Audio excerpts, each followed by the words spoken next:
When we talk about the function book, one of the things that I've noticed in this process is that there are persons within our organization that wish for the organization to be expanded for their comfort. Which company you can go in and you dictate how big it gets, right? At the end of the day, when you come into the organization, you have to recognize its structure and determine if that is your career path. So whilst we recognize that there is a wish for customs to be set up in a certain way, we still have to be realistic if that fits in with St. Martin. So the sound minds that have to review, because one of the presidents of the unions submitted a whole long list of what they would like to see the function book have. And I had my staff go through it literally. Most of those functions are already in the approved function book. It was only about 5 or 6 of them that they are asking for that is not. And that then requires a discussion. We need to understand when we talk about operation, when we talk about financing, when you talk about certification, we need to be able to discover if St. Martin can handle or if it is even necessary to have those. So to give the impression as though you don't have a function book, the function book is not approved for, that is also misleading. But like I said, these discussions were had, the answers were given. They might not be necessarily what they want to hear, but that is the reality of it, and it doesn't mean that we aren't addressing it. Now, when it comes to the feeling that something is toxic, you also have to recognize that with the change of guard, there are some persons who favored one and it doesn't favor the other. So you don't want to deal with this acting director because you prefer to deal with someone else. But the reality of it, that someone else is not there. And that is by choice, not by directive. Yeah? So I think I've covered most of it. I think the director has published some 4 pages of a response. I invite another thing I must say is that word came back to me that there was some disappointment by customs officers. The fact that this publication went out speaking as though it is on the entire customs department behalf. So I am sorry that the individuals are hiding behind anonymous. And they can't say who they are to be able to stand firm with what they are publishing, but the director or the acting chief is of the position that he has answered it, and he has an open door policy as well to discuss with any staff that is seeking to do that. And same thing here with the minister. Yeah? Hope I've covered everything. What did I miss? The investigation. So, Bibi, we did have a whole press conference, and I do believe you posed this question to the chief as well. No, I didn't. You did not. But it falls in line with an investigation. I'm going to allow the parties to have their investigation executed.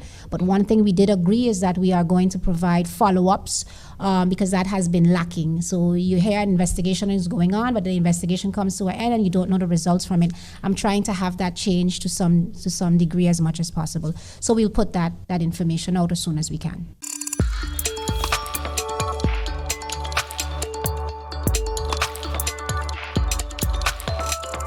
Minister Duran, there is still an administrative appeal going against the building permit that you issued for a 4-story building in Beacon Hill.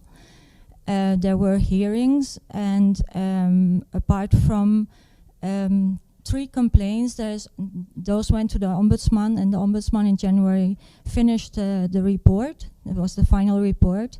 And you were given 3 months to reply to the recommendations where the ombudsman said you acted improper towards the complainants. Did you follow up on the final report, and what did you reply? Couple of weeks you come in and try to use personal situations on a public platform when it comes to private citizens and their appeals and so forth. However, like I said, we did answer the necessary. So I'm not going to sit here and comment on particular building permits when it comes to how the case went and so forth. But we did respond to most of the requests. At the end of the day, I must say that the staff is also very much overwhelmed with all of the complaints that come in. And a lot of these complaints go back to 30 years. I even had one from 1991, actually, that I was handling yesterday, and I had to give a response. And that's a year before I was even born. So we're dealing with those things as we can, as we go ahead. And just know, rest assured that all decisions that are made by my person, that I can stand behind them and know that they, in my opinion, were right decisions at a point in time. And if any corrections need to be made once new information arrives, we do that and we adjust accordingly. So there are administrative complaints or appeals going on with that particular building permit. There's actually 2, I believe. But in this case, we did respond and we are handling. And as you mentioned, the case was closed and recommendations were given. So by saying that we did not respond to the recommendations, I don't know how you would know that we didn't respond to the recommendations. I asked you if you responded to the ombudsman. No, we did respond to most of them. I'll have to just double check with my staff. At the end of the day, most staff are mandated to respond to certain things. And as I mentioned, there are so many cases that for me to say off the top of my head would be very careless of me not knowing the exact facts of it. So if you want to write the exact numbers, I don't mind going into that. But at this point, I cannot respond to that question.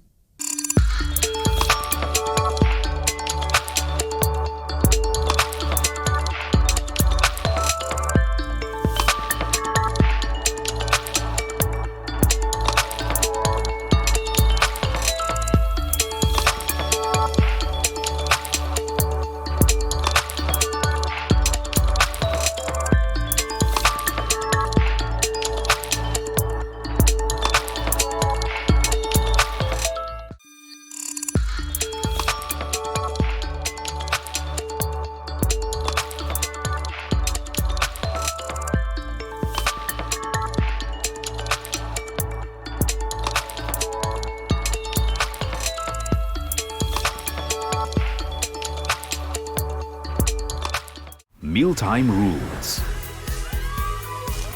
Don't serve yourself first. Do not eat with your mouth open. Don't rest your elbows on the table. Don't make noise when eating. Does not apply when enjoying KFC buckets.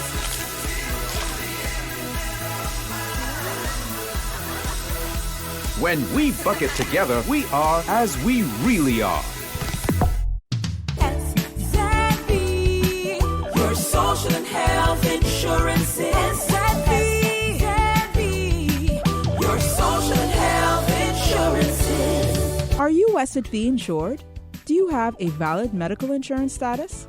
SXM is cardless. Request your My SXM account today and enter the virtual office of SXM. Go to sxv.sx and sign up now. SXM, yeah. Your social and health insurances. During the hurricane season, a potential tropical cyclone can produce rainfall that can cause flash flooding and rockfalls.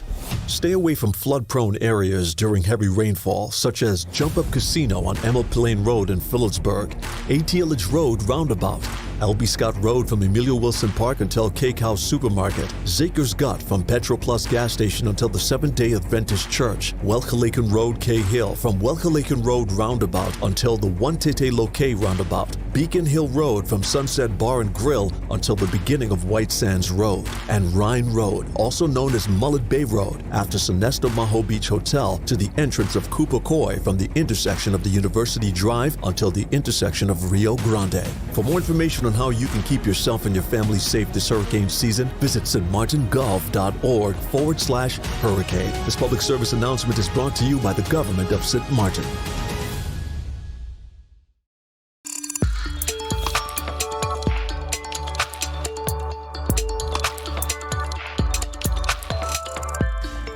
Here then comes, based on the existing or additional studies, it will be determined how the procurement function can be reinforced so that the government can perform the procurement of goods and services in the most efficient and effective manner possible.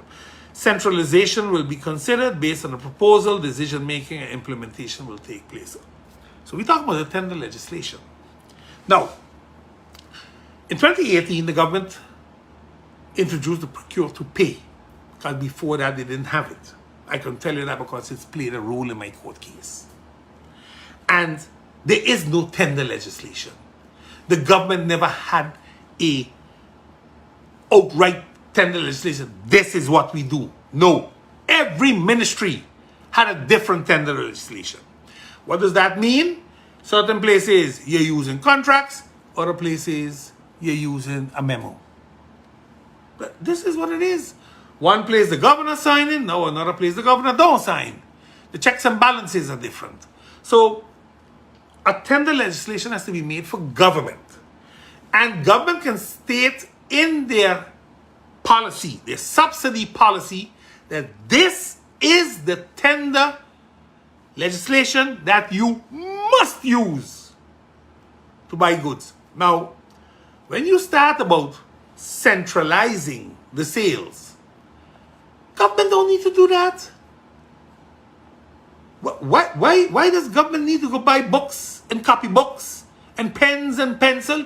Let the school boards do their thing. You're doing as if a school board has one school alone. Most of the school boards have 3-4 schools under them. Let them come together. Let them do those things. Why does government have to micromanage?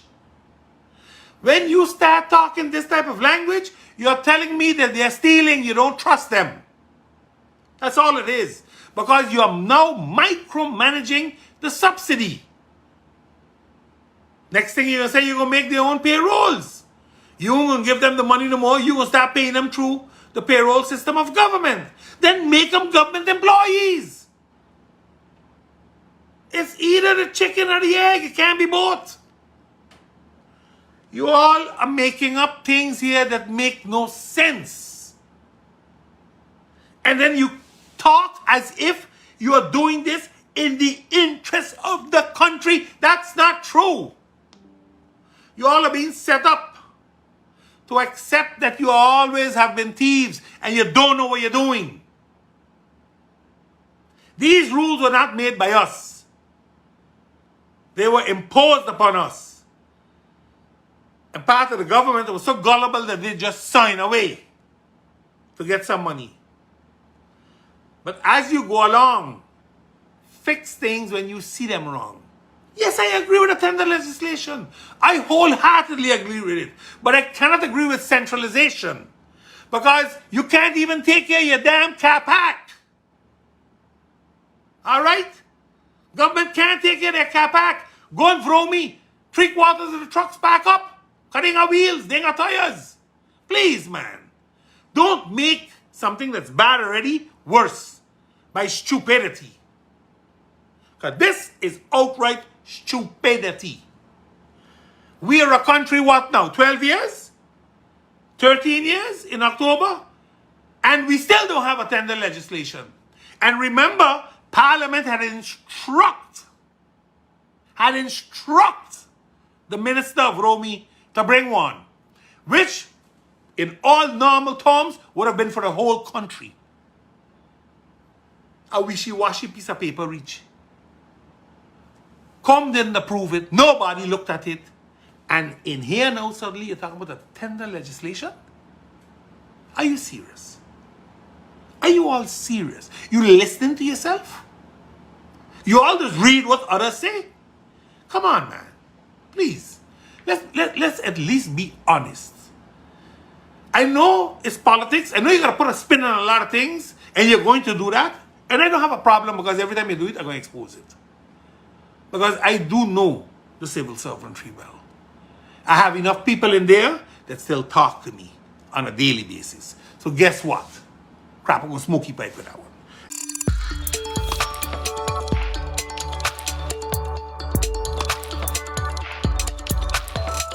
Minister, you had indicated that as of August 1st, the implementation of the ban on plastics would have gone into effect with the ban on importation. Can you give us an update? Has this gone into effect, and what is the status of that?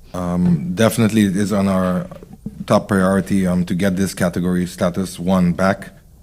We have with the civil aviation, my ministry with the civil aviation, instructed them to start, getting things in place, whatever needs to be in place, and to create a timeline of when we can expect to have this completed. I have not gotten this back yet. I was out on vacation, and I just got back in office yesterday, so it is on the schedule this week to follow up with them and find out exactly what and where they are and to know what's going on. Otherwise than that, the second question was? I asked also if are we about to be further downgraded because there's not that I am aware. I have not, same as the Prime Minister has mentioned, we have not been made aware of it. There are people, always out there that, like to spread, unfortunately, negative things. Why they want to see that happen, I have no idea, but we have no intention of having it happen. Okay. And also it has not been addressed to us that it will happen or that we've, done anything to have that take place.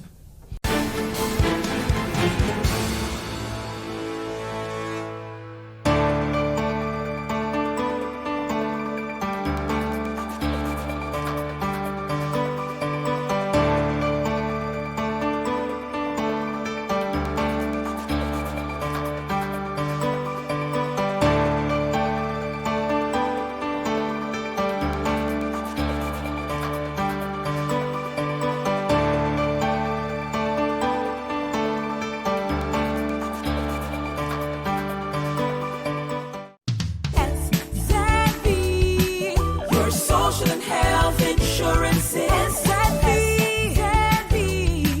your social and health insurances. Are you SXV insured? Do you have a valid medical insurance status? SXV is cardless. Request your My SXV account today and enter the virtual office of SXV. Go to sxv.sx and sign up now. Your social and health insurances. With you, the new Kentaco. A combination that will surprise the most curious palates. Combining the deliciousness of KFC chicken and the practicality of a taco. With a doubly delicious ergonomic shape. Wow! Compatible with all types of bites. New Kentaco. Enjoy a double breaded chicken breast with our secret recipe. Cheese, lettuce, and tomato. New Kentaco, the innovation that's in everyone's mouth. It's hurricane season. Are you prepared? Here are a few tips to keep in mind to help keep you and your family safe. The Atlantic hurricane season runs from June 1st to November 30th, with the peak occurring between mid-August and late October. This hurricane season, be sure to put together a go bag. A disaster supply kit including a flashlight, batteries, cash, first aid and supplies, medications, and copies of your critical information if you need to evacuate. This public service announcement was brought to you by the government of St. Martin.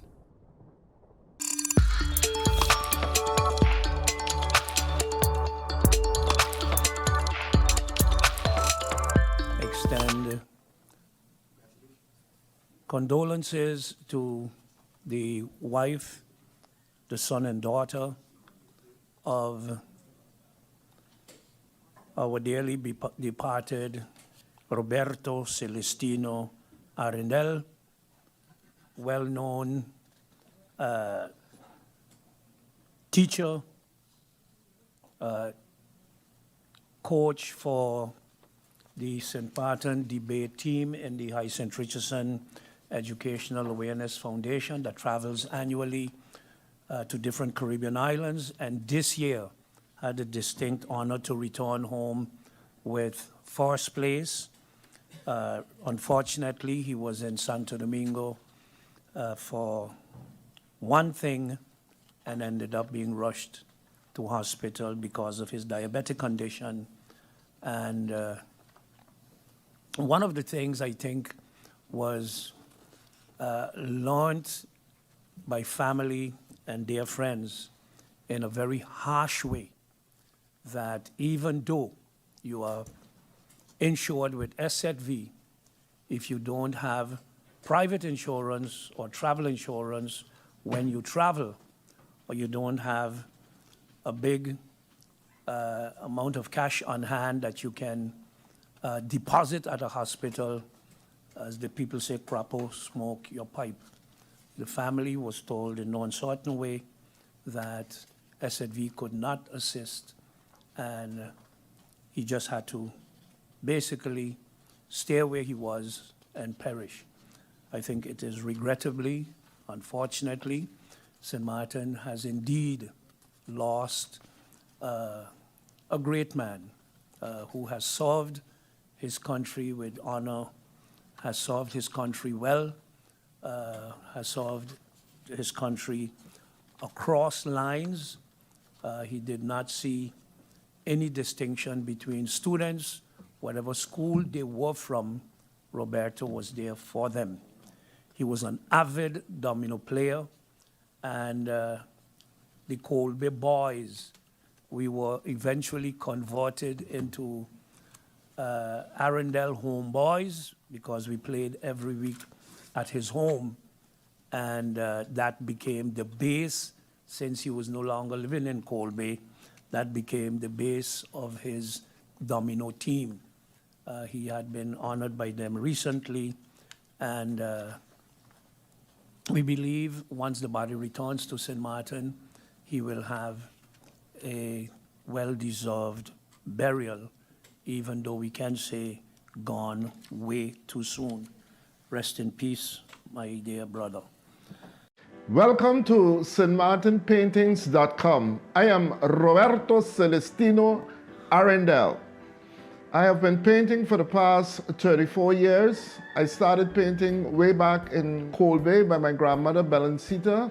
I was inspired by Camille Bailey and many others to do paintings, and basically I am a self-made artist, but always learning different techniques in order to improve my skills.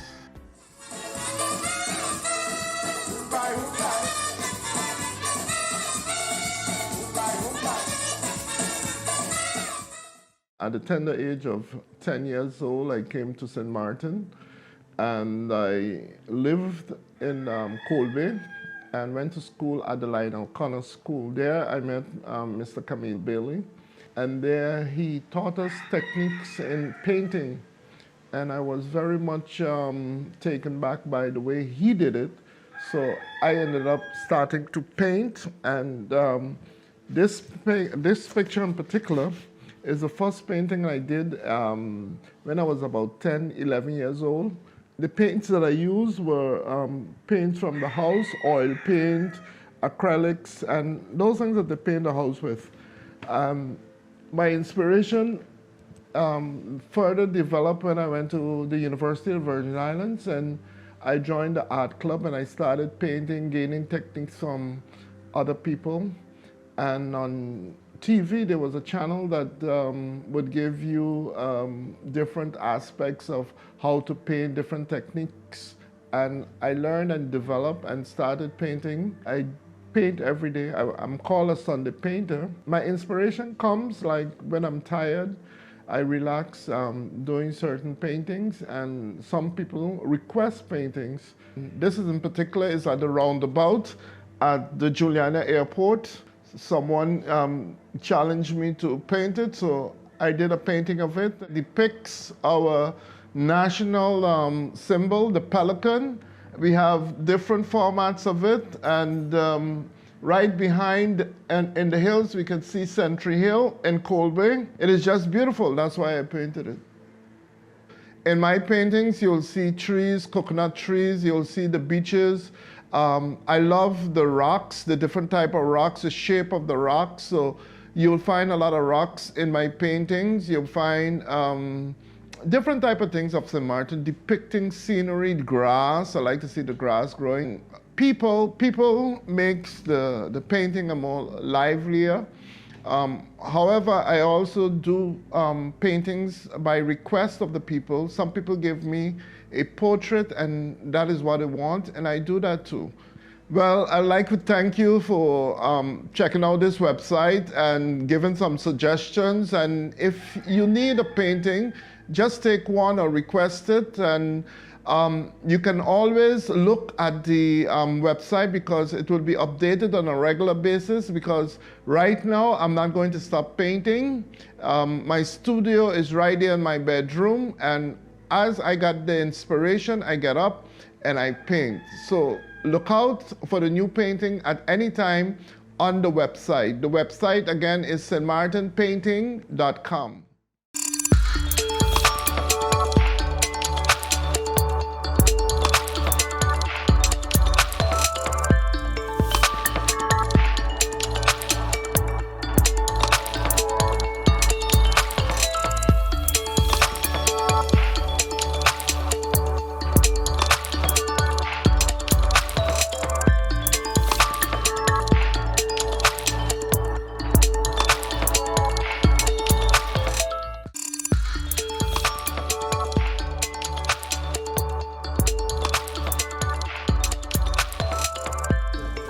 The Prime Minister said she is hoping that the opening of Sam Lord's Castle, a Wyndham Grand Resort, would ignite the tourism spirit in St. Philip. She said Barbados' credit rating has improved and there is renewed investor interest. We're not yet finished, and this visit therefore is to be able to take stock with where we are and to see the things that need snagging. But as you can see, it is unfolding quite nicely.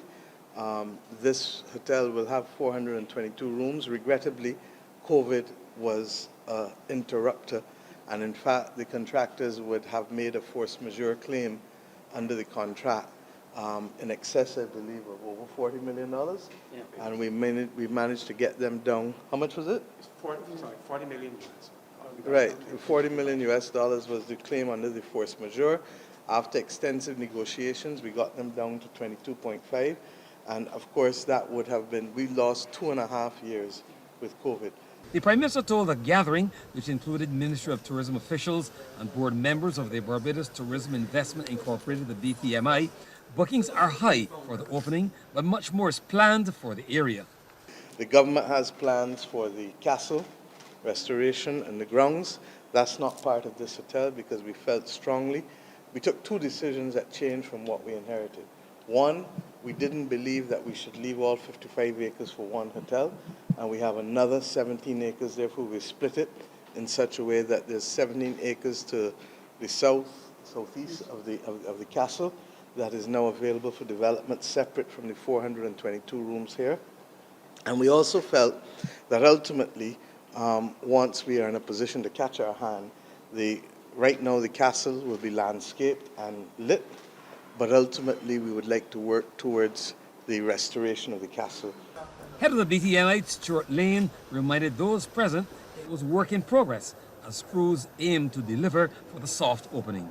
What you saw today is not a hotel that has been opened, but what you saw is a hotel that will be open, and what we are doing now is final snagging, dealing with any issues that would, perhaps stop the guests from having the best experience.